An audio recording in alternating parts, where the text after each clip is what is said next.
escuchada, estar acompañada, estar informada, que tenga libertad de movimiento, no apresurarla ni acelerar el proceso, no realizar nada innecesario, no invadir, no separar al bebé de su mamá, el contacto piel con piel, promover la lactancia materna y fomentar el vínculo afectivo para el apego seguro.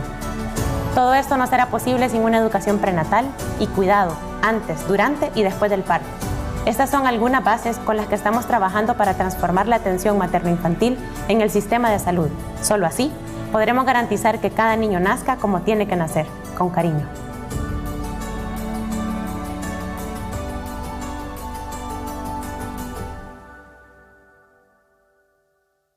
En este regreso a clases semipresencial opcional, aplica a los 4 filtros de prevención. En el hogar, no salgas si un familiar presenta síntomas de COVID-19. En el transporte, ningún estudiante con síntomas debe trasladarse. En la entrada del centro educativo y en el aula, el estudiante que presente síntomas será aislado para ser atendido. Ante cualquier sospecha del virus, llama al 132. Cuidémonos entre nosotros. La educación sigue. Ministerio de Educación. La leche materna es el mejor alimento para tu bebé. Le da los nutrientes y las defensas necesarias para toda su vida. Por eso, no dejes de amamantarlo si sospechas o confirmas que tienes COVID-19. Protégelo con las siguientes medidas. Lava tus manos antes de amamantarlo. Cubre con mascarilla tu nariz y boca durante la lactancia. Tose o estornuda en el codo, servilleta o pañuelo desechable. Bótalo y lávate las manos. Desinfecta constantemente objetos y superficies que están en contacto con el bebé. Si tienes síntomas, llama de inmediato al 132 para recibir indicaciones. No bajes la guardia. Sigue las medidas. Crecer juntos. La Política Nacional de Primera Infancia. Gobierno de El Salvador.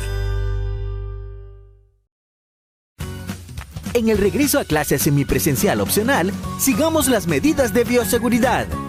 Cubre nariz y boca con mascarilla siempre, desde que salgas de casa hasta que regreses. Mantén 2 metros de distancia con tus compañeros y no los saludes de beso, mano o abrazo. Lava tus manos durante 30 segundos antes de entrar al aula, después del recreo, antes de comer y si tomas algo prestado. Cuidémonos entre todos. La educación sigue. Ministerio de Educación. Si necesitas llevar un control prenatal para tu embarazo y no presentas síntomas de COVID-19, llama al 131. Si tienes una hija o hijo menor de 5 años que necesita atención médica y no presenta síntomas de COVID-19, llama al 131, el nuevo número de atención médica especializada del Gobierno de El Salvador, para que no salgas de casa y evitemos contagios. En el 131, un profesional de la salud te atenderá de lunes a viernes de 7:30 a.m. a 5:30 p.m. 131. Tú llamas, nosotros te atendemos. Gobierno de El Salvador, con el apoyo de la Embajada de Canadá y UNFPA.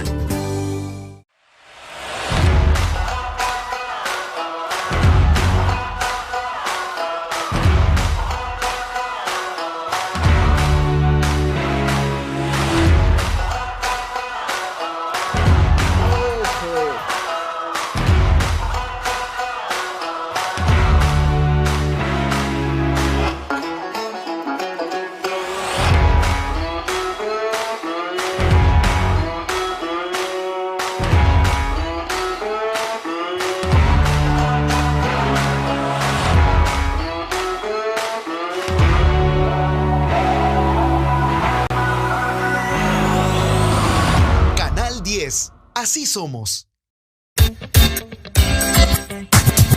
El siguiente programa es clasificación C, para mayores de 15 años. Dirección de Espectáculos Públicos, Radio y Televisión. Ministerio de Gobernación.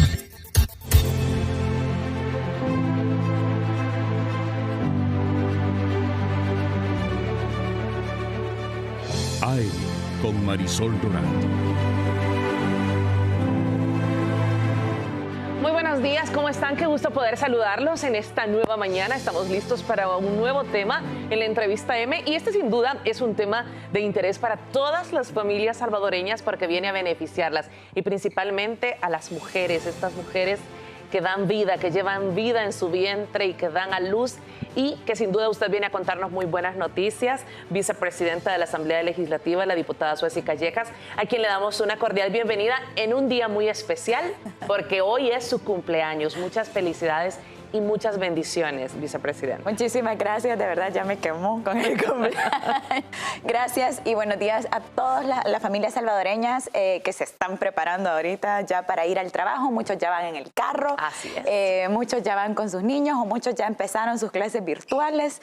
Así que les deseo un buen día y bueno, gracias por la invitación nuevamente. Así es, y que muchos nos escuchan a través de la radio, a través del 96.9. Si le toca salir de casa, pues puede seguir con nosotros acompañándonos a través de la radio. Diputada, el pasado 26 de julio, la primera dama de la República, Gabriela de Bukele, entregó al ministro de Salud, el doctor Francisco Alaví, y a una enorme cantidad de médicos esta iniciativa, que ya es una iniciativa de ley, que sin duda, yo se lo decía, nos llena de entusiasmo pensar en quienes se van a convertir en madres, dignificar el parto, este parto que me encanta hasta el nombre, Nacer con Cariño. Cuéntenos al respecto, es una iniciativa que pues abarca todo este sistema de salud, toda la atención, la educación y es muy amplia. Claro que sí. Bueno, la primera dama, de hecho, formó una mesa técnica. El despacho de la primera dama es un ente coordinador, ¿verdad? No es un ente ejecutor. Cada uno de los ministerios son los encargados de ejecutar las acciones que ahí se planifican, ¿verdad? Entonces, el día lunes pasado, lo que se hizo fue, la primera dama entregó de manera simbólica, nos invitó a mí como representante de la Junta Directiva y al secretario de la Comisión de Salud, el doctor José Urbina, quien es también diputado, obviamente, nos invitó a Casa Presidencial, en donde junto al ministro y a toda la mesa técnica que trabajó, y aquí les hablo, o sea, por ejemplo, estaba la directora de Calma, están todos los directores, gerentes departamentales, nacionales y demás, que tienen que ver con la obstetricia, ginecología, pediatría, que tienen que ver con todas las áreas del Sistema Nacional de Salud. Y cuando digo un Sistema Nacional de Salud, sí abarcamos Fosalud, abarcamos Instituto Salvadoreño del Seguro Social y abarcamos, por supuesto, el MinSal en su conjunto. Entonces, se hizo la entrega simbólica de la propuesta de ley Nacer con Cariño, que es precisamente para un parto respetado, en donde no solamente se hace énfasis en toda la inversión en infraestructura que se tiene que hacer, porque hoy por hoy, bueno, cualquier madre que esté allá afuera, o bueno, como usted lo comentaba también en una entrevista que tuvimos anteriormente, cualquier madre que dé a luz en un hospital nacional sabrá de que no tienen espacios propios para poder llevar todo su proceso de parto, sino que al contrario es un pasillo y bueno, ahí están las camas. Muchas veces se ha visto o han sucedido cosas como que dos mujeres que están en proceso de parto tienen que compartir una cama para poder pasar el proceso en el hospital, y estas son las cosas que van a cambiar, además de que no deben faltar materiales y que cada mujer puede entrar al proceso, entrar al hospital ya en el momento que sea necesario, acompañada. Yo creo que eso es un gran cambio. Muchas personas tienen miedo de ir al hospital precisamente porque tienen que estar ahí solas y a veces parece como una reja, ¿verdad? Así donde van los papás o las mamás o tu familia a preguntar cómo estás, porque nadie sabe nada, o sea, no te comunican, o sea, no hay nada. Entra la mujer embarazada al proceso de parto y no la ves en 3 días. Un proceso tan doloroso que definitivamente requiere de la compañía de alguien. Exacto. Y, o sea, también entras ahí, te sentís insegura, es un momento para el que estás medianamente preparada o no. Entonces también lo que decía la primera dama, que a mí me gusta mucho, es lo de esos 15 minutos extra en cada una de las citas del control prenatal, en cada una de las citas incluso de antes de quedar embarazada. Por ejemplo, el ministro Alaví nos contaba la vez pasada y decía, miren,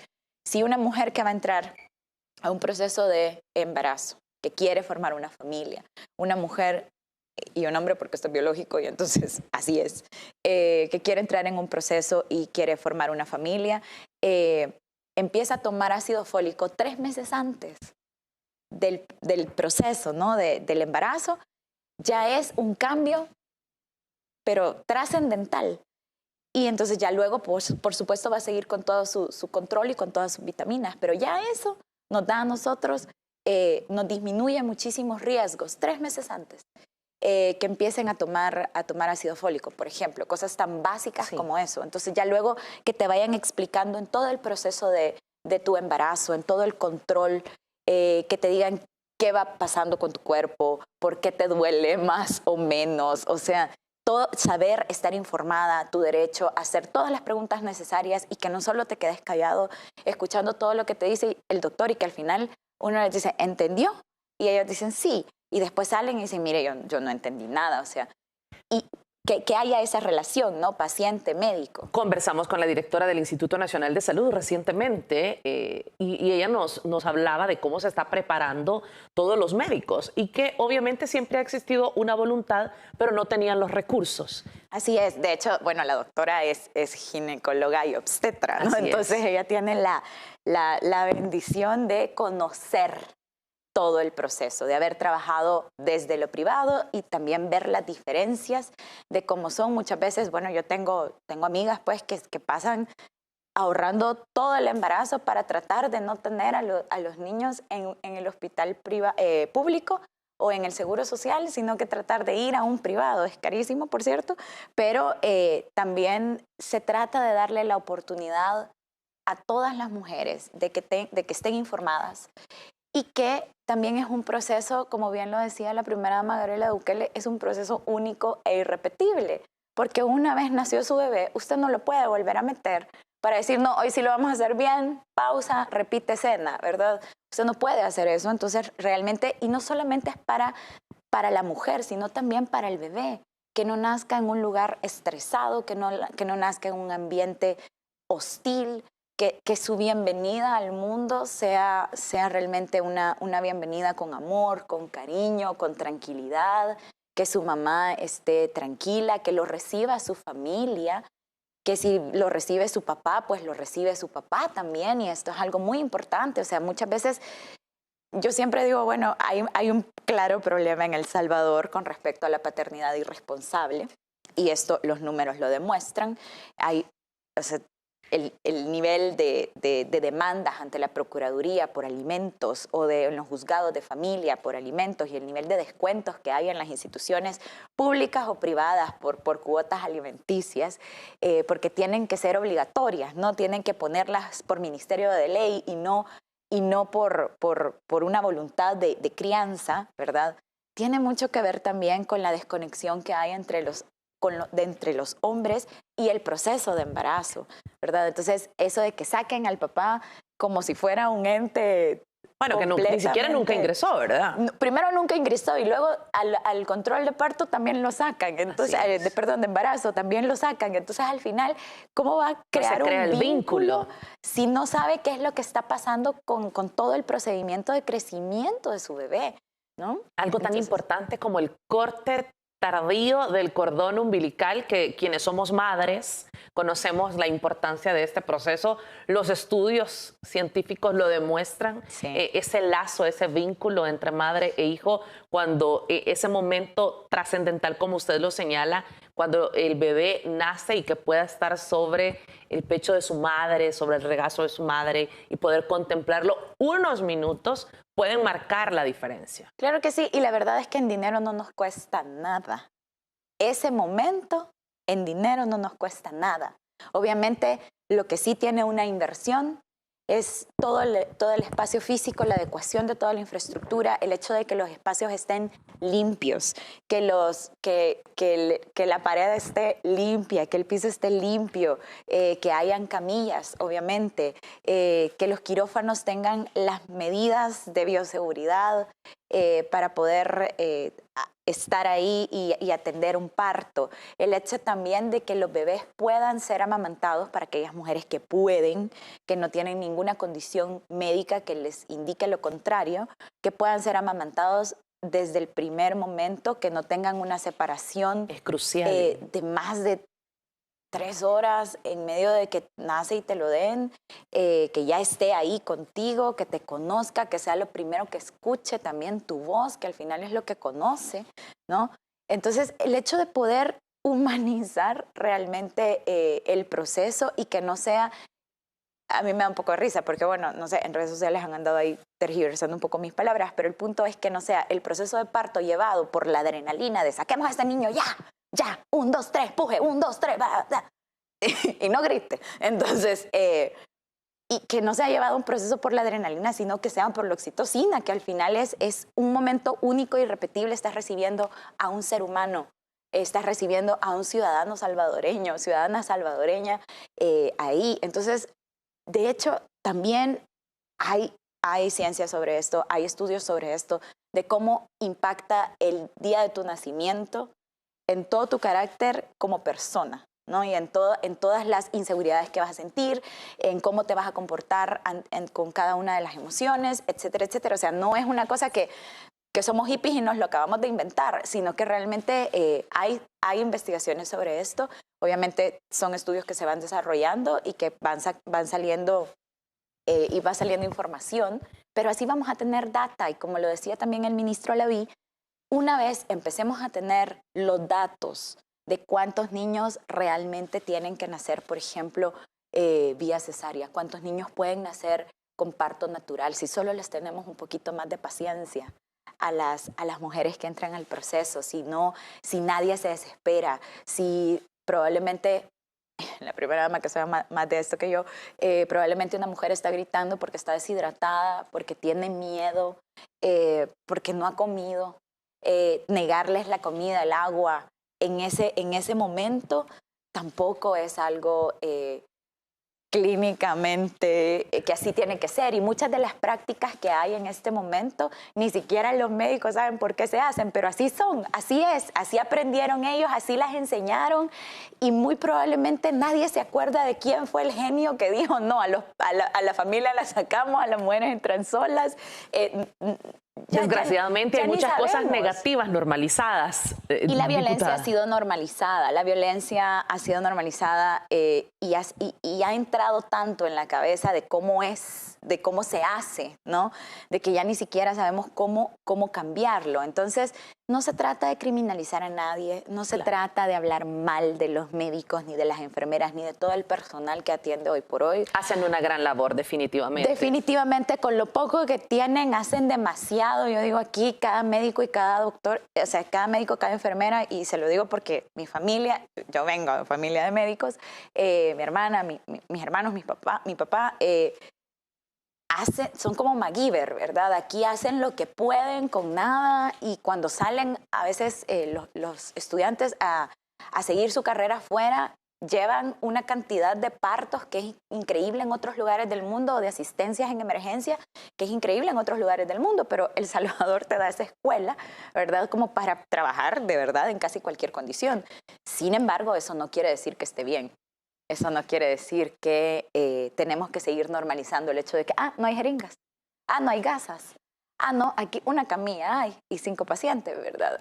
No podemos seguir en esa cultura de la mediocridad. Pero definitivamente el sistema de salud ya está viviendo una transformación que se aceleró con la pandemia.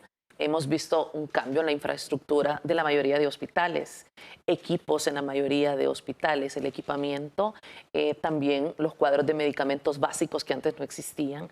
Y ahora hemos observado una transformación en este tema. Y creo que también es de reconocer la vocación de los médicos y enfermeras que en esta pandemia nos han sorprendido a los salvadoreños, que en este periodo de vacunación nos han dejado sorprendidos a los salvadoreños por esa calidad humana que muestran en el trato a los pacientes, y que estoy segura que, como usted lo dice, se había normalizado que no se hicieran las cosas de la manera, llamémosla, más adecuada, y ahora se van a hacer. De hecho, la directora del INS decía que existía una enorme voluntad. Pero quiero ir más allá, quiero ir al tema legal, porque esta ley Nacer con Cariño, forma una serie de normativas y reformas legales de la política nacional de primera infancia. primera infancia, crecer juntos. Así es. Obviamente crecer juntos es una política integral. Entonces no tendría ningún sentido que estemos trabajando en la educación de la primera infancia, desde los 0 hasta los 8 años, si nosotros no nos enfocamos también en darle una bienvenida con cariño, una bienvenida con respeto, una bienvenida con el conocimiento de que esta nueva personita tiene derechos y también su madre y toda su familia, ¿verdad?, tiene derechos. Entonces, que la conformación de una familia genera unos derechos específicos y especiales para ese núcleo, ¿verdad? Y sobre todo para el bebé. Entonces no tendría ningún sentido que estemos trabajando en una política de educación y de salud para poder llevar desde su archivo único, por ejemplo, de salud, que va a ser compartido con educación, el hecho de que estemos invirtiendo más de 650 millones de dólares en la mejora de las infraestructuras, tanto en educación como en salud, el hecho de las aulas, incluso en esta última plenaria se aprobó la incorporación al presupuesto que viene de fondos de Unión Europea para generar aulas móviles que son ludotecas y bibliotecas para que vayan a estos lugares que son más recónditos, en donde probablemente no hay ni una escuela, o si hay una escuela no tiene la educación parvularia. Entonces, para poder llegar a cada rincón del país, de nada serviría que estemos invirtiendo en esto si no invertimos también en la bienvenida de ese bebé a este mundo y específicamente a El Salvador. Entonces, no se trata, como bien lo decíamos, de criminalizar a nadie, no se trata de que no va a haber, por supuesto que esto implica el jefe de pediatría del Políticas y Pediatría del MinSal, decía una cosa bien interesante, decía, yo no recuerdo en qué momento, cuando yo era estudiante, había una gran emoción y una gran adrenalina de traer un niño al mundo, porque es un momento de verdad increíble, único, pero no recuerdo en qué momento ya solo estábamos enfocados en, vaya, 1, 2, 3, o sea, no recuerdo en qué momento fue, pero la verdad es que sí requiere de un cambio. Entonces, es regresar al punto en el que cada uno de los médicos, de las enfermeras, dijeron, yo quiero dedicar mi vida a esto. Esa vocación. Yo tengo esta vocación y yo quiero hacer esto. Entonces, regresemos a ese momento y entonces vamos a encontrar 1.000.000 de respuestas de, sí, la verdad es que probablemente no lo hemos hecho así, no lo hemos hecho así, no lo hemos hecho así. Eso no es responsabilidad de nadie en específico. El sistema dejó que todo esto pasara y es lo que estamos tratando de revertir en cuanto a consecuencias, ¿verdad? Ya lo hecho está. Pero no se trata de que porque es nuestro sistema ahora, es nuestra responsabilidad, no la vamos a cambiar. Al contrario, como bien lo decía la primera dama, este es el momento, nadie se quería hacer cargo de este tipo de cosas porque siempre dicen, no, muy complicado, esto con las mujeres es muy difícil y meterse en esas cosas, pero la verdad es que hay que hacerlo, alguien tiene que hacerlo, si no, nunca va a cambiar.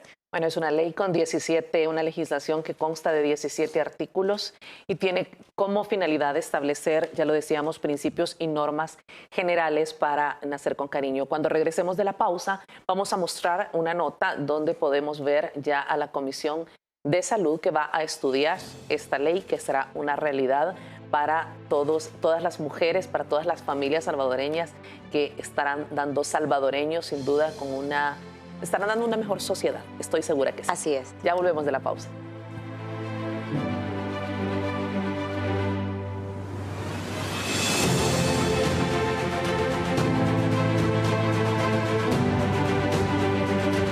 En este regreso a clases semipresencial opcional, aplica a los 4 filtros de prevención.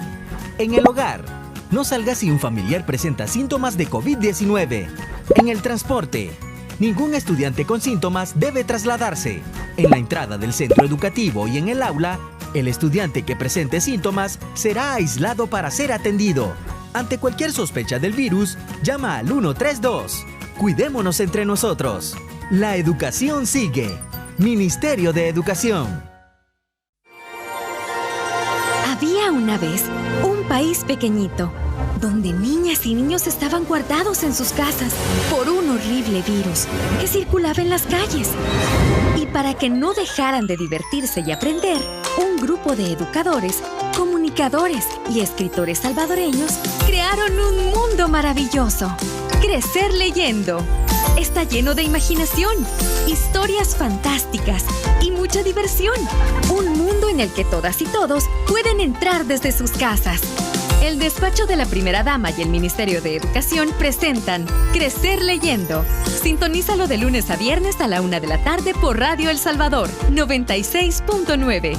Y colorín colorado, esta aventura ha comenzado. Crecer juntos, la política nacional de primera infancia. Gobierno de El Salvador.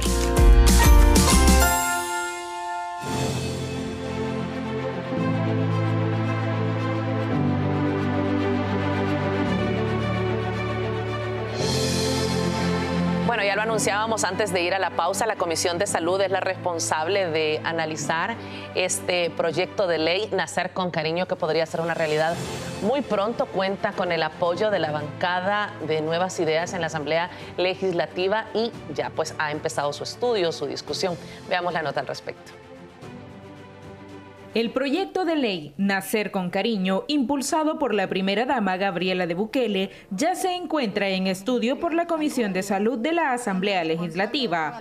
La normativa busca dignificar la atención a la madre y su hijo mediante una atención especializada. Viene a integrarse a esta visión global que busca que las nuevas generaciones tengan la garantía de que se les va a cuidar desde el momento mismo del embarazo. Los diputados han expresado su respaldo a la iniciativa y la analizarán a profundidad.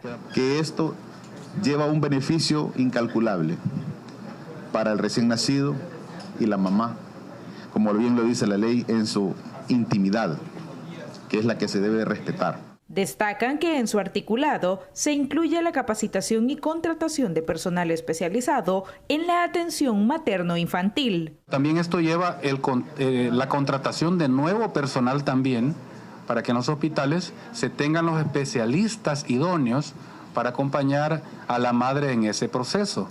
La comisión acordó reunirse con el Ministerio de Salud y los integrantes de la Comisión de Familia para desarrollar un taller que brinde insumos para fortalecer el anteproyecto de ley.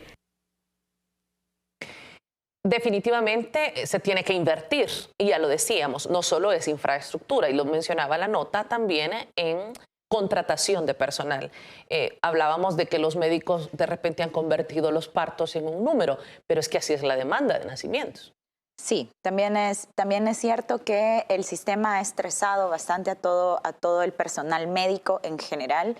Los turnos son larguísimos, la necesidad de atención, uno, otro, también es exasperante. Y por eso mismo es necesario reducir la carga que tiene cada persona dentro del Sistema Nacional de Salud, para que puedan todos dar esa milla extra y ese momento de, ajá, cuénteme, ¿qué pasa?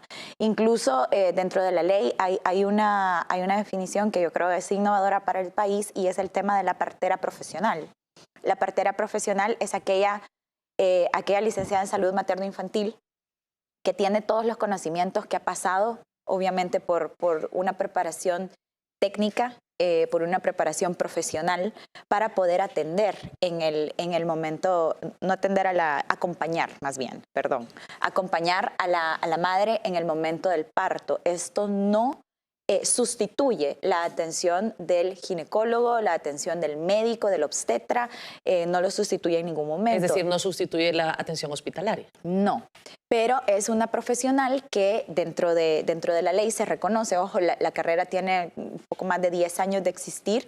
La mayoría de licenciadas materno-infantiles, al menos que yo tenga conocimiento, son de la Universidad de El Salvador, y es obviamente una ciencia nueva en El Salvador, pero son las personas capacitadas profesionalmente para asistir a las mujeres en todo el proceso del parto, desde el pre hasta el nacimiento, ¿verdad? Y luego viene también la protección en el posparto y el puerperio, que eso también es importante. O sea, no solamente váyase a su casa y adiós, nos desentendemos de usted. No, al contrario, también dar un seguimiento a todas las mujeres para que puedan estar informadas, para que nos contaba la directora de Calma, por ejemplo, cosas como a veces se desesperan porque no pueden dar de mamar, y tiene que ver también con que te puedas relajar, con que te masajes. No es solamente así se pone el niño, claro, y ya, o sea, hay que prepararse. Entonces toda esa preparación requiere de una información, requiere de educación, requiere de un momento de que alguien te conteste un teléfono desde la línea de hecho, bastante innovadora esta línea que se puso en el tiempo de pandemia, pero continúa dando servicios para poder hablar y decir, mire, tengo este problema, no me estoy sintiendo bien, o pasa esto, no puedo hacer esto, ¿cómo hago esto con mi bebé? Y entonces que te puedan decir, no, tranquila, puedes hacer esto, lo otro, y que te dé un consejo a alguien que es experto en la materia y que sabe cómo se hace. Entonces, no necesariamente todas por ser mamás ya sabemos, o las que no son mamás no saben, ¿no? Hay muchos mitos alrededor de esto, y también vale la pena que vayamos cada vez mejor y más informados. ¿Con qué fondos se va a poder apoyar este proyecto? Obviamente con fondos del Ministerio de Salud, con fondos del Gobierno de El Salvador, serán fondos de cooperación también. Nosotros, de hecho, eso es algo que se va a tener que discutir en la Comisión de Salud, es cuando entra en vigencia la ley, ¿no? Porque también tenemos que darle un espacio a los médicos y a todo el personal de salud para que estén capacitados. No podemos implementar una ley que tendrá obviamente consecuencias en procesos sancionadores de no cumplirse si nuestro personal no está capacitado, si nuestro personal no está consciente de cuáles son los cambios, y también que se hayan hecho los cambios en infraestructura. Muchos cambios son personales, ¿verdad? Depende de cada una de las personas que atienden a las madres y a sus bebés. Muchos de los cambios son así, pero otros son de infraestructura que le corresponden directamente al ministro. Ya se han estado trabajando, como bien saben, seguimos en medio de la pandemia no se ha acabado, pero eso ya no nos quita el 100% de la atención. Tenemos el 99% de la atención puesta siempre en la pandemia, pero ya podemos diversificar nuestra atención también en atender a las mujeres y en los partos. Esto acompaña la visión del presidente Nayib Bukele cuando ha insistido en el tema de salud pública, que los hospitales pueden brindar una atención igual o mejor que los privados. Así es. De hecho, los hospitales nacionales casi siempre en los países desarrollados son los hospitales de referencia. Son los hospitales a donde llegan todos aquellos casos que no se pueden tratar en lo privado. Son los hospitales que siempre tienen el mejor equipo médico, tanto de personal como de tecnológico, ¿verdad?, para poder atender. Y de hecho, en El Salvador no debería de ser la excepción. Yo me atrevería a decirle que casi el 100% de los médicos en El Salvador han pasado por un hospital público, ya sea en su momento de año social o en su residentado. Han tenido que pasar por el hospital público. Muchos de ellos trabajan en el hospital público, pero también tienen su clínica. Entonces es imposible que te atiendan mejor en la clínica porque les pagan privado a que te atiendan mal en el tiempo que le toca el turno del Hospital Nacional, ¿no? Entonces no debería de ser la práctica, y por eso mismo también es que se hacen este tipo de... El hecho de que sea una ley es que sea obligatorio, y también el hecho de que sea una ley es para brindar una seguridad jurídica. El hecho de que se cambia de gobierno y esto va a tener que seguirse implementando. Que no es que cambie de gobierno y entonces ya estuvo, ya no hay parto respetado y regresamos a las prácticas anteriores. No, esto son derechos de las mujeres, son derechos humanos, son derechos de los bebés, son derechos de la niñez. Entonces, en verdad, aquí hay que tratarlo con seriedad y hay que estar conscientes de que esto nos va a hacer avanzar como país. Yo siempre digo, miren, el Plan Control Territorial es obviamente un plan beneficioso para nuestro país porque las condiciones sociales y económicas de El Salvador lo requieren, diariamente lo requieren. Y es un plan con el que no podemos bajar la guardia y es un plan en el que estamos invirtiendo millones y millones de dólares. Probablemente gran parte de nuestro presupuesto va también a seguridad, a salud y a educación en este momento. Pero nosotros muy probablemente no estaríamos invirtiendo tanto dinero en seguridad si hubiésemos empezado a invertir hace 70 años en educación inicial como nos lo recomendaron, ¿no? El Banco Mundial nos hizo recomendaciones por allá de 1945, cuando empezamos a ser parte de todo el consorcio del Banco Mundial, y decían, miren, deberían de invertir en niñez, porque en ese tiempo todavía la educación inicial no era un tema. Deberían de invertir en la niñez, en la juventud de su país.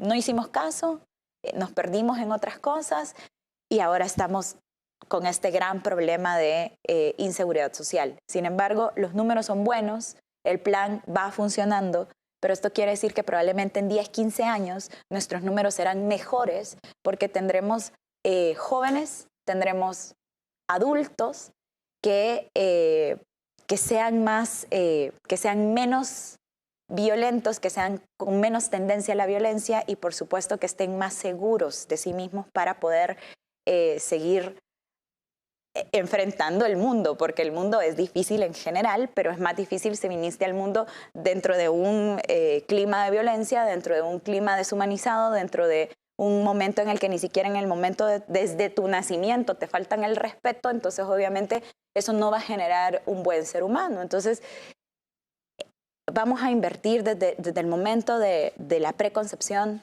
la concepción, obviamente todo el embarazo, vamos a informarnos, vamos a empezar a trabajar. Al final de todo esto, el fin último del Estado y el por qué estamos aquí es la persona humana. Entonces hay que trabajar para beneficiar a la persona humana desde que nace.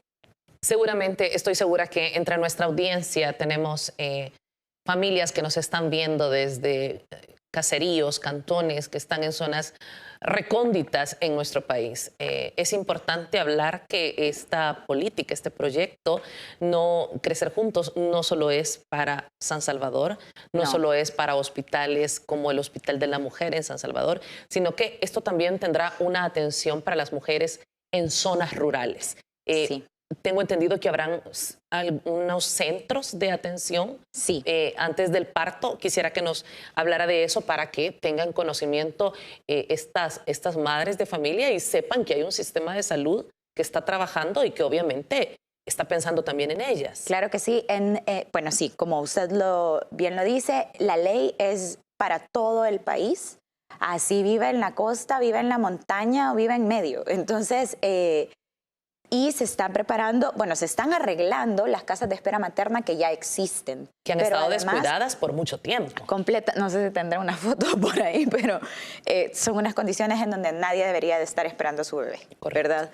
Pero además se está trabajando para generar más casas de espera materna y estas suelen funcionar cuando tú vivís en un lugar de difícil acceso, ¿verdad? Para que te vayas antes de la fecha de que tú estás para dar a luz y puedas quedarte ahí un tiempo justo esperando el momento para dar a luz y que cuando tú ya entres en trabajo de parto, entonces te puedan atender desde ese momento y llevarte al hospital más cercano para hacer todo el proceso de nacimiento. Entonces, acá estamos hablando de que se va a arreglar infraestructura nacional, por supuesto, pero también a nivel rural se va a territorializar la infraestructura para que pueda llegar hasta el último rincón. Así como hablábamos al principio, yo les comentaba de las aulas móviles. No les puedo decir casas de espera materna móviles porque no funciona así, pero sí el hecho de tener una casa de espera materna cerca, una unidad de salud cerca, un hospital, un centro de atención que esté listo también el centro de atención para poderte atender, ¿no? En este momento. Esto va a ser sumamente importante y es una de las cosas que vienen también dentro de la ley. Dentro de la ley me imagino que está en estudio obviamente a través del Ministerio de Salud, pero es una red hospitalaria superior a los 30 hospitales y muchos de estos hospitales no atienden partos. Podría, me imagino, contemplarse en la ley que también sean atendidas, que existan salas de partos. Lo que pasa es que la ley va a generar las reglas, digamos, las reglas generales de cómo debe de hacerse. Obviamente habrán reglamentos del Ministerio de Salud, del Ejecutivo, de cómo se va a hacer que son cosas ya más de desarrollo de la ley. La ley lo que pretende es poner las reglas generales claras de cómo van a ser los procesos de parto, cuáles son las obligaciones del Estado, ¿verdad?, en este proceso. Ya hay detallitos que tienen que ver del Ministerio de Salud y por eso es sumamente importante. Ojo, esta propuesta de ley no salió, para que estén tranquilos todos, no la hice yo, que soy abogada, sino que la hicieron toda una mesa de médicos especialistas en salud materno-infantil. Pediatras, ginecólogos, obstetras, enfermeras, especialistas en lactancia, especialistas en salud materno-infantil, psicólogos, prenatales, perinatales, ahí está la primera dama, etcétera. Entonces, no es una ley que salió de que a alguien se le ocurrió que esto era el tema del momento, ¿verdad? Porque de hecho nunca ha sido el tema del momento y entonces vale la pena que recordemos que no es una ley que viene de un sector, para quienes ya empezaron a criticar la ley sin haberlo leído, no viene de un sector ajeno a las necesidades. Al contrario, son los mismos médicos, las mismas enfermeras, los mismos especialistas del Sistema Nacional de Salud que se han sentado en una mesa y han dicho, a ver, ¿qué es lo que hacemos? ¿Cómo lo hacemos y por qué lo hacemos así? Y todos en algún punto coincidieron diciendo, la verdad es que no sabemos por qué lo hacemos así. Entonces, esto hay que cambiarlo, esto podemos cambiarlo, esto podemos cambiarlo, esto también podemos cambiarlo. Y así poco a poco han ido proponiendo. Además, países como Argentina, Perú, incluso países como Venezuela ya tienen una legislación al respecto de esto, ya tienen una legislación que ya ha sido probada. Nosotros seríamos los jóvenes en este aspecto, pero pioneros también en Centroamérica de poder hacerlo. Entonces, bueno, Estados Unidos, Inglaterra tiene un modelo muy bonito de atención al parto, muy lindo de verdad. Entonces, en donde se mezclan parteras con dulas, con el médico ginecólogo, obstetra, etcétera. Entonces, es una innovación para nuestro país, pero es una innovación que todos podemos hacerlo y que depende de la voluntad personal para hacerlo. Gracias, diputada. Lo decía en la ocasión anterior que conversábamos respecto al tema. Es un tema importante, es un tema que se recibe con cariño. Porque pensamos en todas las familias salvadoreñas que por fin se les hace justicia en la atención de los partos a las mujeres. Gracias. Muchísimas gracias por la invitación y gracias por darnos la oportunidad de contarles el trabajo que hacemos en la Asamblea Legislativa. Sepan que esto lo va a ver la Comisión de Salud, en donde todos son doctores, bueno, o la mayoría son doctores. También vamos a trabajar con ellos desde la Comisión de Familia y la Comisión de la Mujer. Van a estar ahí dando sus aportes a esta innovadora ley, pero sobre todo pensemos y estemos claros que esto va a implicar un beneficio para nuestro país y para el nacimiento de todos los nuevos bebés y para las madres, porque cuando nace un bebé no solo nace un bebé, nace una madre. Entonces realmente vamos a tener buenos resultados. Muchas gracias. Y va renaciendo El Salvador, sin duda. Así es. Gracias. Vamos a la pausa. Al regresar nos acompaña el director de Centros Penales. Ya volvemos.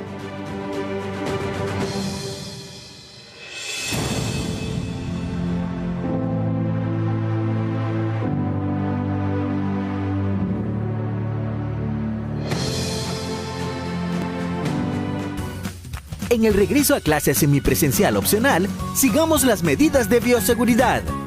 Cubre nariz y boca con mascarilla siempre, desde que salgas de casa hasta que regreses. Mantén 2 metros de distancia con tus compañeros y no los saludes de beso, mano o abrazo. Lava tus manos durante 30 segundos antes de entrar al aula, después del recreo, antes de comer y si tomas algo prestado. Cuidémonos entre todos. La educación sigue. Ministerio de Educación. La leche materna es el mejor alimento para tu bebé. Le da los nutrientes y las defensas necesarias para toda su vida. Por eso, no dejes de amamantarlo si sospechas o confirmas que tienes COVID-19. Protégelo con las siguientes medidas. Lava tus manos antes de amamantarlo. Cubre con mascarilla tu nariz y boca durante la lactancia. Tose o estornuda en el codo, servilleta o pañuelo desechable. Bótalo y lávate las manos. Desinfecta constantemente objetos y superficies que están en contacto con el bebé. Si tienes síntomas, llama de inmediato al 132 para recibir indicaciones. No bajes la guardia, sigue las medidas. Crecer juntos, la Política Nacional de Primera Infancia. Gobierno de El Salvador.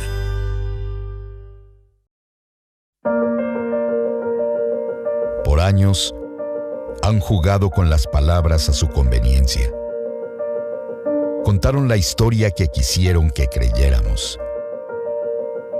Hay palabras que no podemos permitir que se sigan manipulando. Diario El Salvador, el periódico de mayor circulación en nuestro país.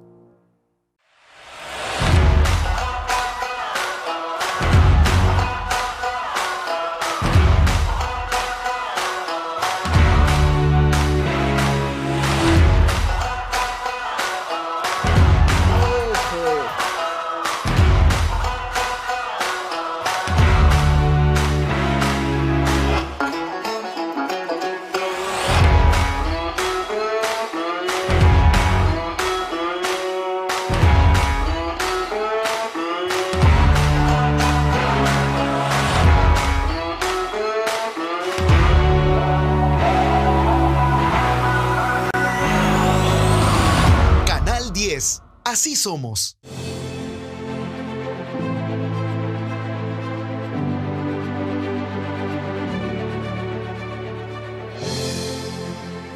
Tengo el gusto de recibir esta mañana a Osiris Luna Mesa, es directora de Centros Penales y viene a conversar con nosotros sobre muchos temas de coyuntura, pero también sobre todos los esfuerzos que se están haciendo, por ejemplo, como el Plan Cero Ocio. ¿Cómo está, Osiris? Un placer saludarlo. Bueno, muy bien y un gusto estar acá también. Saludar a toda la población salvadoreña, que Dios me los bendiga, a todos los que están en sus hogares en este momento, que van de camino a su trabajo. Qué bueno que estén sintonizados ahorita a Canal 10. Por supuesto. Quiero mostrar la nota de cómo fueron trasladados los exfuncionarios del FMLN al sistema carcelario, que es uno de los temas que vamos a abordar. Quienes alguna vez dirigieron importantes ministerios del gobierno, ahora visten ropas blancas y esposados fueron llevados a la cárcel. Carlos Cáceres, Calixto Mejía y Hugo Flores guardan prisión en el sector 9 del Centro Penal La Esperanza, conocido como Mariona. Mientras que Violeta Mengíbar y Erlinda Handal por ahora comparten celda en cárcel de mujeres. Nosotros hemos procedido tanto en coordinación con la Policía Nacional Civil como con el Grupo de Operaciones Penitenciarias a ejecutar, obviamente, ya una vez decretada la detención provisional, estas personas tienen que pasar ya de Bartolinas a un recinto carcelario. Sobre los ahora encarcelados pesan serias acusaciones, enriquecimiento ilícito y lavado de dinero. Mientras permanecen recluidos, las autoridades fiscales recabarán más pruebas para fortalecer el caso y lograr justicia. Centros Penales garantizará su integridad y seguridad para continuar en el proceso judicial.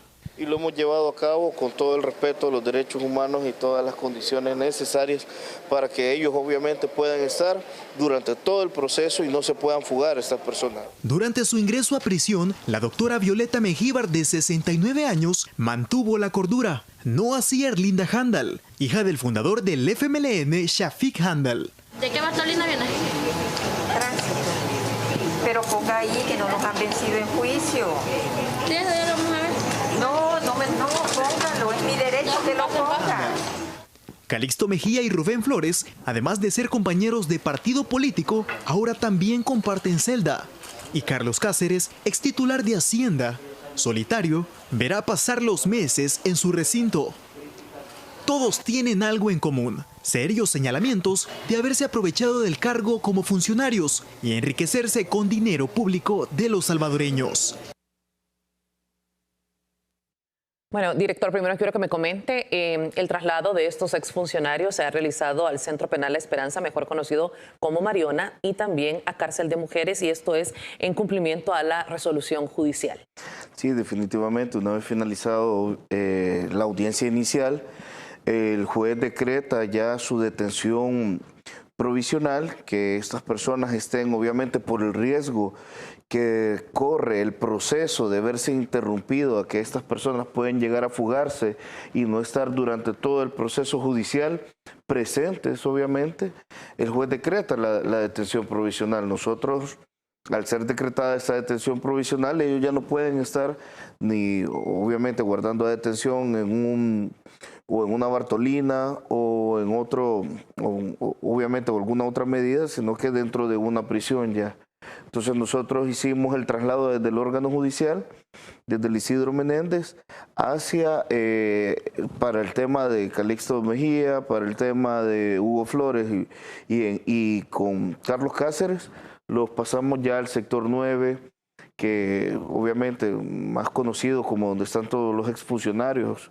Ahí están obviamente el expresidente Elías Antonio Saca, está Elmer Charles, está todos los que están en el caso también de Funes, incluso también está una de las personas que participó en la tregua que hizo Mauricio Funes en su gobierno. Están muchas personas obviamente de este tipo ahí. Eso es para guardar su integridad física también dentro de la prisión. Tiene un mayor aislamiento, no hay condiciones diferentes, debemos de recalcarlo obviamente en estos lugares. Si lo podemos ver, en cada una de las celdas son muy similares obviamente a las que hay en cualquier otro recinto y cualquier otro sector, entre otros. Lo que pasa es de que nada más hay un mayor aislamiento por cualquier tema de guardar su integridad física. También es parte de lo que nosotros tenemos que hacer desde la prisión. Y en el caso de Erlinda Handal y Violeta Mengíbar, las pasamos también a un sector de un área común donde está también la ex primera dama, esposa de Tony Saca, también tenemos Ana Ligia, está ahí guardando detención. Un par de celdas a la par, obviamente van a estar ya estas personas. También en respeto a los derechos humanos y todo, hicimos este traslado, un fuerte dispositivo, obviamente también porque sabemos lo que representa este tipo de casos, este caso de Falco, que ha tenido mucha valentía y mucha fuerza, obviamente, en el tema de la Fiscalía al llevar a cabo este tipo de delitos y procesos judiciales, algo que nunca se quiso hacer en este país, verdaderamente tener una justicia verdadera que se merecen todos los salvadoreños, obviamente, por lo que representa este caso. Hicimos un fuerte dispositivo. Ya estas personas están guardando detención, al igual que Ernesto Mason. Te quiero también adelantar, el juez había decretado, porque algunas personas lo mencionaban, que porque estaba estaba él en un hospital privado, pero es que el juez, en el caso de Ernesto Mason, lo traigo a colación por el tema de los casos que estamos hablando, le había decretado que él pasara consulta dentro de un hospital privado, pero él ya regresó obviamente a la prisión. No es cosa de la administración. Hay algunos jueces que obviamente les dan este tipo de medidas, pero nosotros lo hemos llevado a cabo todo con respeto a los derechos humanos. Nadie puede decir de que se ha tratado de una forma diferente, entre otras. Nosotros lo que hacemos verdaderamente es hacer cumplir la ley, hacer cumplir las resoluciones judiciales que estamos teniendo, y obviamente vamos a tener todas las medidas, vamos a tomar todas las medidas necesarias para que estas personas logren, que estén durante todo el proceso, obviamente, y que al final esperamos, obviamente, como salvadoreños, una condena efectiva, obviamente, en estos casos. Muchas voces disonantes donde señalan que no se está respetando los derechos humanos de estas personas. Como usted lo decía, muchos medios de comunicación han tenido la evidencia del traslado y que todo ha sido, de acuerdo a lo que usted manifiesta, pegado a ley. Sí, definitivamente, y debemos de saberlo. Eso es, obviamente, la regla general que sucede en cualquier otro de los procesos. No es que se está buscando algo en contra de otras personas. Esto es hacer cumplir la justicia, que por primera vez la estamos viendo en este país. Hemos visto cómo en una comisión especial, obviamente, semana atrás, podemos ver cómo el expresidente Elías Antonio Saca también manifestó a todas las personas que recibieron sobresueldos en todo eso. Y hoy ya con esta reforma que pasó en la Asamblea Legislativa, esperamos obviamente ya poder llevarle mayor justicia a la población salvadoreña, que la población salvadoreña por primera vez, después de más de 30 años, en este país está teniendo la esperanza que verdaderamente va a haber justicia allá en este país. No una justicia selectiva, una justicia verdadera, una justicia necesaria que nunca sucedió ni siquiera en el tiempo de la guerra ni posguerra, y hoy con el presidente Nayib Bukele se está viendo obviamente, y con una fiscalía verdaderamente tenaz y con la valentía de poder llevar a cabo este tipo de judicializaciones que son muy necesarias para este país. En otras condenas, irónicamente, los exdirectores de centros penales también ahora guardan prisión. Fue el Tribunal Quinto de Sentencia de San Salvador que condenó a los exdirectores de centros penales que fueron exdirectores durante los gobiernos del partido FMLN, y me refiero a Nelson Rauda y a Rodil Hernández por el delito de actos arbitrarios. Hábleme de las condiciones de resguardo que tienen estas personas. Ellos, lastimosamente debo decirlo, porque, bueno, lograron, es la condena que se impuso por parte del juzgado de sentencia, pero ellos se les decretó medidas alternas a la detención, entonces, porque la pena no excedía los 3 años de prisión, por lo tanto se solicitó por parte de la defensa técnica de ellos pasar con otro tipo de medidas, y ellos no están dentro de prisión. Sin embargo, debo decirlo, tanto este gobierno como la Policía Nacional Civil, obviamente, Policía Nacional Civil, centros penales y todos que participamos dentro del gabinete de seguridad, estamos al 100% en el tema de colaborar en cualquier tipo de investigación que se da, entre otras, así como se ha apoyado en el tema de este tipo de investigaciones con la Fiscalía General de la República, y es un caso que viene obviamente ya de unos años atrás. Sin embargo, ellos no están guardando detención, debo decirlo, pero así como en estos casos, como en el caso que estamos viendo de estos exfuncionarios del FMLN, como en el caso tentativamente de funcionarios también de Arena, queremos llevar obviamente y darle esa sensación obviamente a la población de que por primera vez un gobierno está trabajando en llevarle justicia a la sociedad, al salvadoreño, a sentirse de que verdaderamente estas personas han desfalcado el erario público con este tipo de acciones, y que puede llegarse una verdadera justicia para ellos. Es importante mencionar que en el caso de estos 2 exfuncionarios del partido FMLN fueron encontrados culpables de utilizar fondos de las tiendas institucionales de las cárceles, obviamente para fines que no están como lo determina la ley. ¿Qué se está haciendo en su administración, director, para que esto no ocurra? Bueno, primeramente, debo decirlo, no solo es en ese caso, nosotros al inicio de la gestión, incluso en compañía, obviamente, con el señor presidente, se denunció el tema Azocambio, un tema que obviamente ha estado sonando porque el gobierno del FMLN no solo hizo eso, sino que posterior a ellos, en la administración ya con Marco Tulio, realizó lo que es privatizó prácticamente las tiendas penitenciarias, y lo que hicieron fue hacer una ONG, una asociación obviamente, en la cual administraba todo el dinero de las cárceles, y la junta directiva de esta asociación eran ellos, los mismos funcionarios. El exministro Landaverde, era el ex viceministro también, estaba el exdirector de centros penales, el ex subdirector de centros penales y una persona empleada de...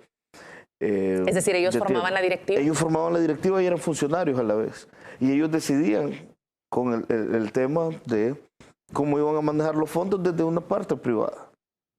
Entonces, todo eso se quitó, obviamente. Ahí hay muchos indicios que han sido pasados a manos de la Fiscalía desde el inicio de esta gestión, como te lo digo, en los cuales se puede determinar, obviamente, un mal uso de los fondos. Posterior a eso, se han dado una serie de reglamentaciones, manuales de operaciones, entre otros, en los que nosotros, posterior a el manejo que le estamos dando, aparte de reducir, obviamente, debemos de recordar de que las tiendas también administraban lo que era el fondo de los teléfonos que existían dentro de cada cárcel, increíblemente, y por la población que en su momento no lo vio. Pero hay que recordarles, dentro de las cárceles estas personas pusieron teléfonos. O sea, habían teléfonos y el privado de libertad podía adquirir hasta $150 de saldo al mes, cada privado de libertad, y podía hacer las llamadas que él quisiera, que pudiera tener. Nosotros quitamos eso. Nosotros quitamos también, obviamente bloqueamos la señal. Se quitaron todos esos teléfonos que habían, eran teléfonos comunes que existían en cada sector. Y salían más de 10.000 llamadas diarias. ¿Qué te quiero decir con eso? Obviamente había un descontrol dentro de las cárceles. Y ese era el manejo que le daban antes a eso. Es lo que se ha señalado por parte de las autoridades, que muchas veces las órdenes de homicidios venían desde el interior de los penales. O sea, los penales eran sus centros de operaciones para las pandillas, para todo el crimen organizado, porque ellos les habían dado las facilidades. Y en tiendas se veía reflejado ese dinero. Nosotros quitamos todo eso. Aparte, hicimos una reducción en la cantidad de depósito de tiendas. Pusimos un límite, obviamente, hasta $150 al mes que se le pueden depositar dentro de las tiendas. Y antes no era ese límite, obviamente. Excedía sumamente eso, más el dinero que tenían, que podían depositarle para hacer las llamadas telefónicas. Eso ya no existe en esta administración, obviamente, dentro de las reglas que tenemos de orden, control, dentro de los centros penitenciarios. Hoy, ¿qué se ha dado con el tema del manejo de este tipo de fondos? Hemos triplicado el tema de médicos, doctores. Obviamente lo estamos ocupando en función siempre del privado de libertad, porque justamente ese es el origen de los fondos. Se ha comprado medicamentos, se ha comprado obviamente el tema de los uniformes, del mismo de ellos sale para pagar y sufragar los mismos gastos, obviamente, que se pueda generar en base a ellos. El tema de la realización de los programas que se hacen adentro también es parte de lo que se ocupa. Y hoy incluso con esos mismos fondos, hemos empezado esta semana la construcción ya de un área como un hospitalito dentro del penal de Quesaltepeque, y la vamos a aperturar también. Vamos a hacer otro hospitalito en el penal de La Esperanza, más conocido como Mariona. Esto en razón de que queremos desahogar mucho el tema del Ministerio de Salud, porque nosotros, cuando obviamente hay una emergencia, lo llevamos a esos lugares. Entonces hoy queremos, dentro de las cárceles, nosotros mismos brindar esa atención para que la población no se tope. De repente más de alguien puede haber visto de que llega a pasar consulta y estamos llevando un privado de libertad, y eso no es muy bueno. Quiero compartir con la audiencia un contenido periodístico que muestra cómo era la administración del sistema carcelario en los gobiernos del FMLN. Con Arena y el FMLN, las pornofiestas, la corrupción y la delincuencia eran lo común dentro de los recintos carcelarios. La Dirección de Centros Penales ha mostrado al país la diferencia que existe con esta administración, donde sí se aplica la ley. En tiempos de Arena y el FMLN, el Estado no tenía el control de las cárceles. Eran los criminales quienes dictaban las normas. El poder se les otorgó totalmente a las pandillas. Publicó la institución en su cuenta de Twitter. El director Osiris Luna señaló que en el pasado las cárceles se habían convertido en las cloacas del Estado. Era algo negativo. Hicieron centros penales improvisados con infraestructura que no era la adecuada, indicó el funcionario. Agregó que en el pasado las cárceles se convirtieron en negocios para los gobiernos anteriores. Explicó que esos funcionarios del pasado tenían una caja chica de $10,000. Si los ocupaban hoy, los 10,000 en ese momento se volvían a refilar y los podían volver a estar ocupando. Y por ser una asociación, ya no pasaba por controles del Estado, indicó el director. En cambio, ahora, con ese dinero percibido de las tiendas penitenciarias, se ha contratado entre 65 y 70 profesionales médicos para atender a los mismos reos. Se han fortalecido las clínicas con compra de medicamentos y también se adquiere tela para las camisas y ropa que usan los presos. que ellos mismos confeccionan.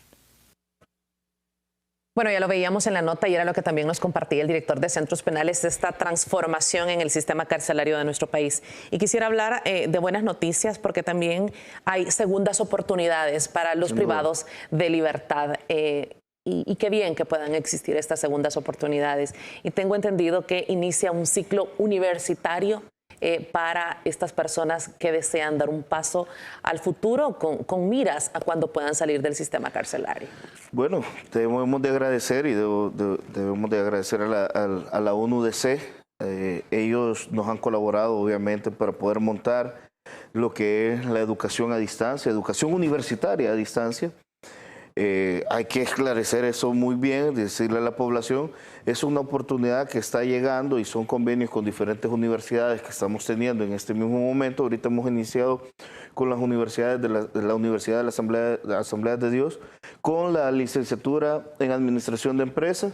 Son 58 los que se han matriculado y no es la administración quien les paga obviamente el curso, el ciclo. Es el privado de libertad que quiere optar. Nosotros lo que estamos haciendo prácticamente es llevando la educación, obviamente, a los centros penitenciarios. Antes no existía esto. ¿Qué es lo que existía? Lo estábamos viendo, un descontrol, paredes manchadas. He visto incluso, y te hago un paréntesis aquí en esto, como algunos me dicen, ¿cómo es posible que estén tan limpias las cárceles? Incluso ahí están dentro de la cárcel, ahorita no crean que están en una universidad, pero esas imágenes que estamos viendo así es porque las cárceles son centros de corrección, las cárceles son centros en los cuales obviamente debe de primar lo que es orden, control y disciplina. Nosotros no vamos a permitir que las paredes estén manchadas y no lo permitimos a ningún privado de libertad. Ellos mismos tienen que hacer el aseo dentro de las cárceles. Estamos cambiando hábitos dentro de las personas. Y dentro de esto mismo estamos otorgando segundas oportunidades para que el que siga las reglas y las normas dentro de los centros penitenciarios tiene este tipo de oportunidades y se ve obviamente complacido porque nosotros estamos cambiando personas. Nosotros tenemos que hacer que en la estancia que tenga un privado de libertad dentro de la cárcel, él pueda cambiar su vida, porque el día de mañana cuando salga tenemos que entregarlo a la sociedad como una persona nueva. Entonces, dentro de esto viene tanto la formación de hábitos de trabajo como la formación de hábitos conductuales, un cambio verdaderamente, es una correccional. Entonces, un centro de readaptación y de cambio, obviamente, de todas esas actitudes negativas y toda la figura típica que lo llevó, obviamente, a estar dentro de prisión, y tenemos que cambiarlo como una persona nueva. La ONUDC nos decía que, al menos, obviamente, de palabras de ellos, en Latinoamérica no hay un programa como este. Nosotros somos pioneros, obviamente, metiendo ya el tema universitario dentro de la prisión. Estamos ahorita, obviamente, y nos vamos a enfocar en técnicos, porque la idea es de que las personas puedan obtener un aprendizaje verdadero para que al salir no se vuelvan otra vez un problema para la sociedad, sino que estas personas cuando lleguen nuevamente a juntarse a la sociedad en esa reinserción que haya otra vez el encuentro entre la sociedad y el privado y el ex privado de libertad, esta persona pueda cambiar, pueda ser una persona diferente y pueda otorgar algo nuevo a la sociedad. Porque si no, el aprendizaje que va a tener dentro de la prisión es que estamos cambiando las escuelas del mal. Las universidades del mal, que antes le llamaban, hoy están siendo centros de aprendizaje, como lo estamos viendo. Pero eso es por el cambio, obviamente, de esta administración del presidente Nayib Bukele a lo que existía en el pasado, a los desórdenes que había en el pasado, a las treguas que existían en el pasado, que el control había sido entregado a ellos. Te digo de que salían 10.000 llamadas, muchas de ellas con órdenes directas de extorsionar, de matar, de cometer, de delinquir, siempre en contra de la población salvadoreña, de estos grupos criminales. Y hoy que están teniendo un aprendizaje verdadero, nosotros vamos a cambiar personas y lo que estamos haciendo es, obviamente, formando. Todos tienen que estar, y lo he explicado, dentro del horario tipo, que es desde el que inicia el desencierro en la mañana hasta el encierro en la hora de la tarde, tienen que estar en una actividad laboral, cognitiva o conductual, de mejora, de programa de conducta. ¿Todos tienen que? Todos, el 100%. Y ¿no es opcional? No es opcional. Y eso es obviamente lo que ha cambiado la dinámica dentro de la cárcel. Obviamente para aquellas personas que no quieren y no tienen no cumplen con las reglas de orden, control y disciplina dentro de la cárcel, esto no se va a dar. Nosotros obviamente tomamos las medidas que tenemos que tener dentro de las cárceles y no vamos a menguar, no vamos a ser flojos, sino todo lo contrario, vamos a tomar medidas duras para que el orden siempre esté dentro de la cárcel, y eso es necesario. Nosotros no podemos tener otra vez descontrol en las cárceles, tenemos que hacer esto bien. Y para las personas que lo hacen bien, este tipo de oportunidades, claro que están en la orden del día. Y también una gran oportunidad es poder resarcir el daño a la sociedad, poder retribuir con esfuerzo, con trabajo, como lo están haciendo a través del Plan Cero Ocio. Vamos a ir a la pausa y al regresar conversaremos sobre este trabajo, sobre estos reos en fase de confianza que muchas veces usted o yo nos encontramos y los vemos en las calles, en diferentes proyectos, entrega de paquetes alimentarios, arreglando las calles, trabajando en cárcavas, a la orden de Protección Civil del Ministerio de Obras Públicas, a la orden del Ministerio de Salud, porque están transformando los hospitales, cambiando su infraestructura. De esto y más al regresar de la pausa. Si desayuna, buen provecho.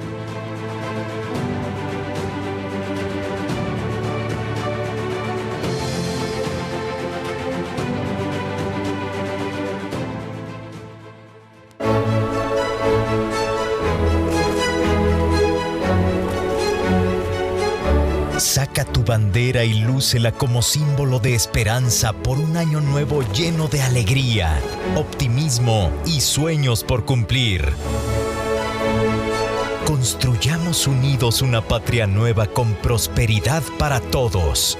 Recibamos orgullosos el año del Bicentenario. Gobierno de El Salvador. Hay héroes capaces de hacer lo que nadie más puede. Nuestros donantes del programa de plasma convaleciente son este tipo de héroes. Si te has recuperado de COVID-19 y diste negativo a tu última prueba PCR, te invitamos a ayudar con una donación de plasma a quienes luchan por superar la enfermedad. Los anticuerpos de tu plasma son clave para salvar a quienes se encuentran en estado crítico. Si deseas donar, llama a los bancos de sangre para hacer tu cita. Hospital Bloom, 2225-4114, extensión 1246 y 1250. Hospital Rosales, 2231-9201, extensión 353. Hospital Médico Quirúrgico, 2591-5550, extensión 5551. Es un proceso sencillo y fácil y te darán transporte de ida y regreso a tu casa. Tu plasma salva vidas. Gobierno de El Salvador.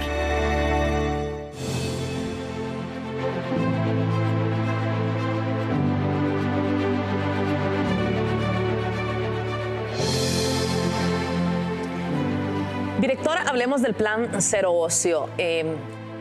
Es importante y creo que es un mensaje para la población, para las sociedades, ver a los reos que fueron encarcelados, que fueron llevados por la justicia, por la policía, porque les corresponde como policía, ver que ahora son los reos en fase de confianza quienes están mejorando las condiciones de trabajo de los policías, porque están cambiando la infraestructura de las sedes policiales, los vemos trabajando en hospitales.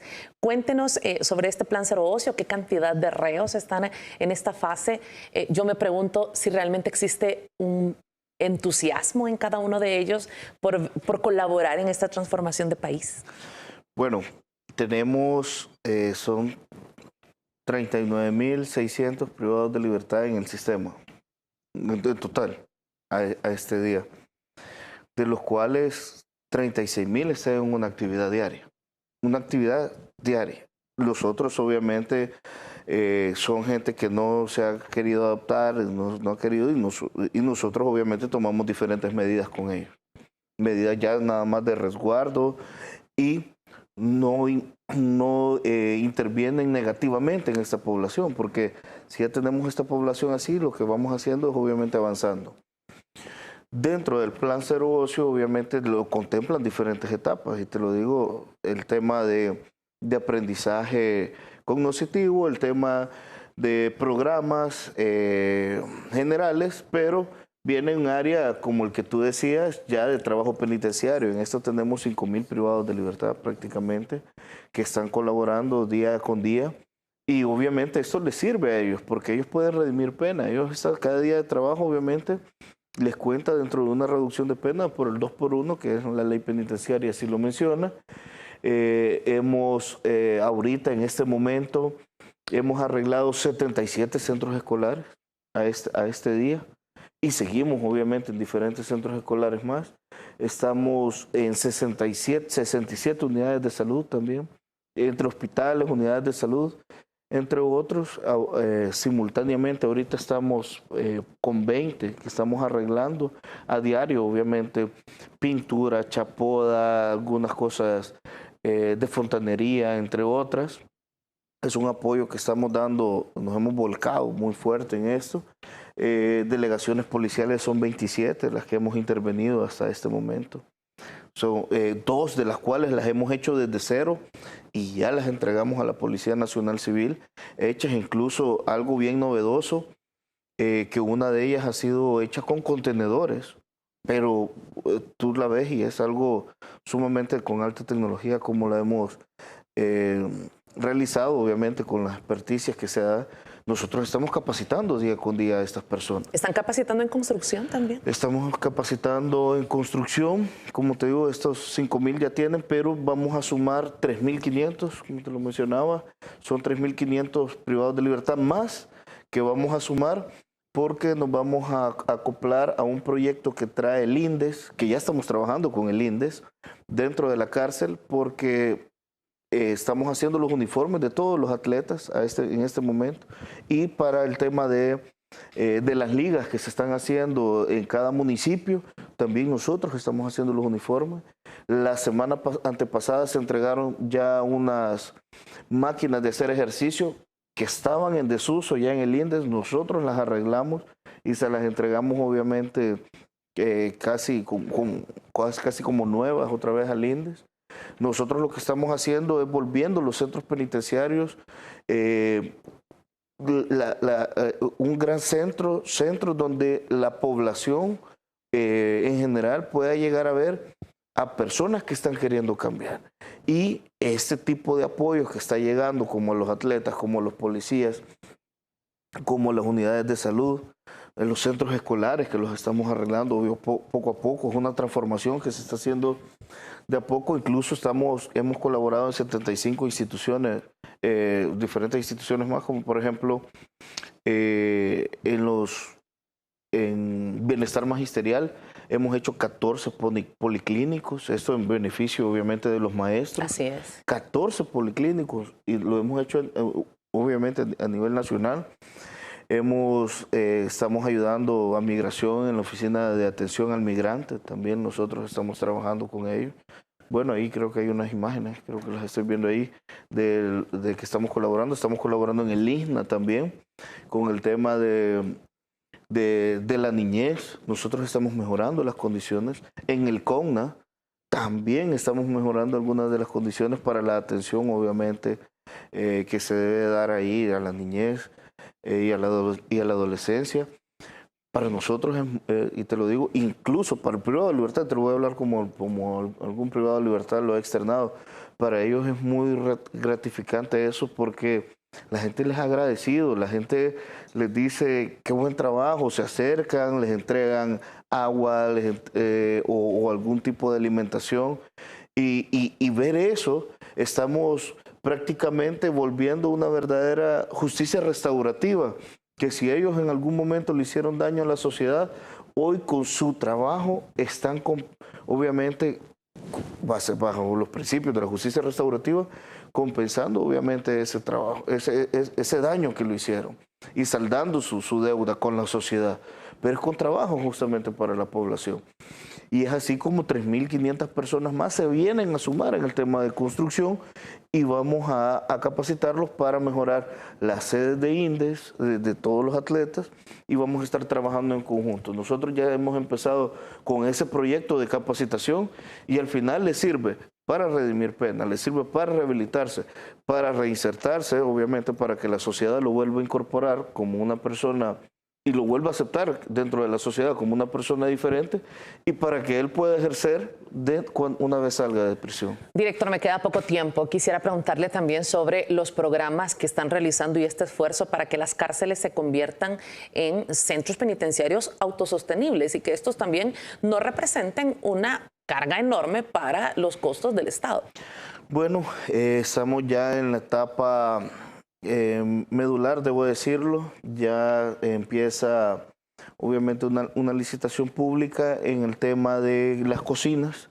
Vamos a poner las cocinas dentro de las cárceles, ya no con apoyo del BESI estamos haciendo esto, y eso es muy importante porque nos va a generar un gran ahorro eso dentro de la prisión, y van a ser 3.700 privados de libertad que van a estar haciendo la comida dentro de cada uno de los recintos.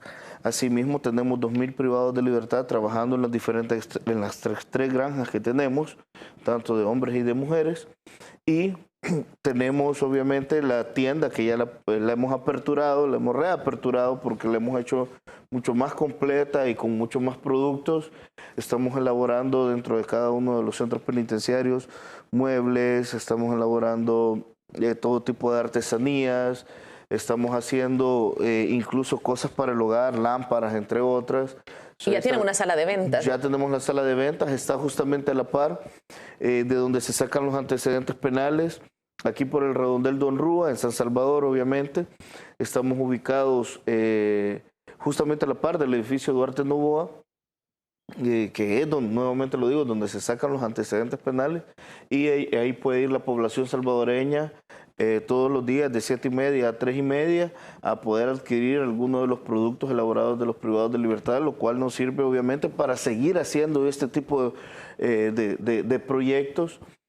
Hay mucho talento, debo decirlo, son unas pinturas muy bellas las que hacen, entre otras. Nosotros le ponemos a cada una de las pinturas, le hemos hecho una de las galerías, y debo decirlo, ya que tuviste previo aquí a la diputada Sueci, ella incluso en su momento visitó parte de la galería, donde tenemos la galería de arte, y nos dijo, es bueno que le pongan el sello que tiene cada uno, hacerle galería a cada uno de los privados de libertad, porque como artista y es algo para potenciar obviamente también eso, porque no cualquiera va a tener dentro de su hogar una pintura hecha dentro de una cárcel por un privado de libertad. Entonces hoy nosotros la colocamos en la parte de atrás, obviamente la galería del interno, estamos llevando eso muy bien, nos estamos fijando en el pequeño detalle, porque la idea es de que el mismo privado de libertad se sienta útil, sepa que su trabajo la población lo está viendo, y eso es lo importante de todo. Nosotros, no, como te digo, no nos vamos a tener, no es que por eso nosotros estamos ablandando las medidas, al contrario, si que los internos que participan en esto es porque cumplen con las normas, el que no la cumple no va a estar en este tipo de programas. Gracias, director. Yo tengo el privilegio de tener una de esas obras en mi casa y sin duda representa, es el símbolo de esa rehabilitación que estamos teniendo como país, y enhorabuena que puedan llegar estas segundas oportunidades para las personas que están al interior del sistema carcelario y que lo merecen y que quieren esta transformación para nuestro país. Un gusto saludarlo como siempre, director. Igualmente, muchas gracias, Marisol. Ha sido un placer siempre acompañarte aquí. Muchas bendiciones a toda la población que nos ha sintonizado. Que Dios los cuide en su camino al trabajo y de igual manera de su regreso en la tarde a su hogar. Muchas bendiciones. Gracias. Gracias a ustedes por haber estado con nosotros. Los vamos a dejar con las imágenes de esta sala de ventas que nos comenta el director de Centros Penales, Osiris Luna, para que usted se pueda acercar y adquirir estas obras, esta galería de arte que merece todo nuestro reconocimiento, una belleza de obras. Ahí las tienen, así que usted se puede acercar y colaborar y dar este símbolo de esperanza para estas personas que quieran realmente poder rehabilitarse para poder construir una mejor sociedad. Que Dios los bendiga. Hasta mañana en punto de las 6:30 de la mañana.